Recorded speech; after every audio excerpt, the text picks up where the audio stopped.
இவர்களுக்கு மட்டும்தான் ராமர் வேண்டிய கடவுள் என்று இவர்கள் நினைத்துக் கொண்டிருக்கிறார்கள். மோடி, அமித்ஷா பிறப்பதற்கு பல நூறு ஆண்டுகளுக்கு முன்பே இந்த மண்ணில் ராமாயணம் பரவி இருக்கிறது. அதனால் எங்க அப்பா பெயரும் ராமசாமி தான்.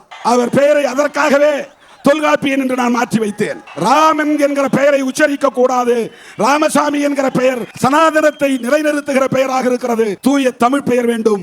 சாதி இல்லாத, மதம் இல்லாத ஒரு பெயர் தொல்காப்பியன். என் தந்தை பெயர் ராமசாமி. தந்தை பெரியாரின் பெயர் ராமசாமி. எங்களுக்கு ஒரு ராமர் உண்டு, அந்த ராமர் தந்தை பெரியார். எங்களுக்கும் ஒரு ராமர் உண்டு, அந்த ராமர் கன்ஷிராம், அவரும் ராமர் தான். எங்களுக்கும் ஒரு ராமர் உண்டு, அம்பேத்கரின் அண்ணன் பலராமன், அந்த ராமர் எங்களுக்கு உண்டு. எங்கள் சமூகத்தில் ஏற்கனவே ராமர் அறிமுகமாக்கி இருக்கிறார்.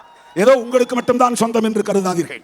நாங்கள் ராமர் பக்தியை எதிர்க்கவில்லை, ராமர் அரசியலை எதிர்க்கிறோம்.